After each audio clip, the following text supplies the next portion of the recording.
बंगाल की सियासत इस बार फिर आस्था का मुद्दा बनने जा रही है। बंगाल में इस बार सिर्फ चुनाव नहीं हो रहा है, हिसाब हो रहा है। हिसाब हिंदुओं पर हुए अनगिनत अत्याचारों का, हिसाब वर्षों पहले ममता को दिए एक संत के एक श्राप का।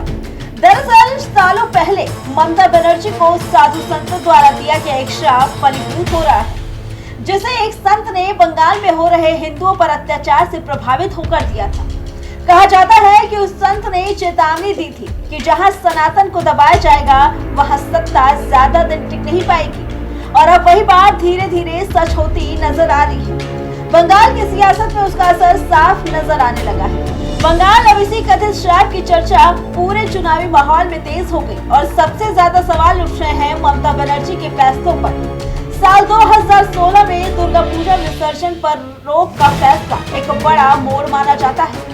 ममता सरकार ने कानून व्यवस्था का कारण बताते हुए हिंदुओं की आस्था पर वार करते हुए दुर्गा पूजा विसर्जन को फर्जी बता दिया। मामला कोर्ट तक पहुंचा और फैसले पर सवाल उठे। यहीं से गुस्से की चिंगारी भड़की। इसके बाद कई बार धार्मिक जुलूसों, शोभा यात्राओं और प्रदर्शनों को लेकर टकराव की खबरें सामने आई। कोलकाता की सड़कों पर पुलिस की सख्ती की तस्वीरें दिखी, जिनमें भगवा वस्त्र पहने लोग भी नजर आए और आरोप लगे कि आस्था से जुड़े लोगों पर भी सख्ती की गई।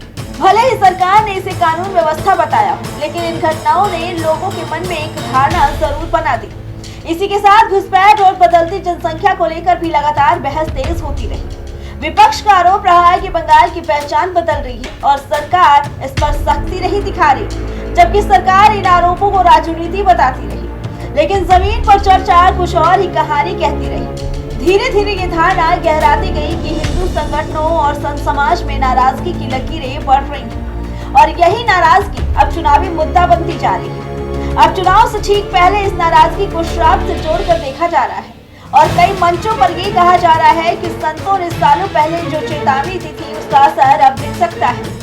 इसी कड़ी में एक और बात बार बार सामने आ रही है कि हिमालय की गोद से निकली एक शक्ति देश का नेतृत्व कर रही है और सनातन का प्रभाव लगातार बढ़ रहा है।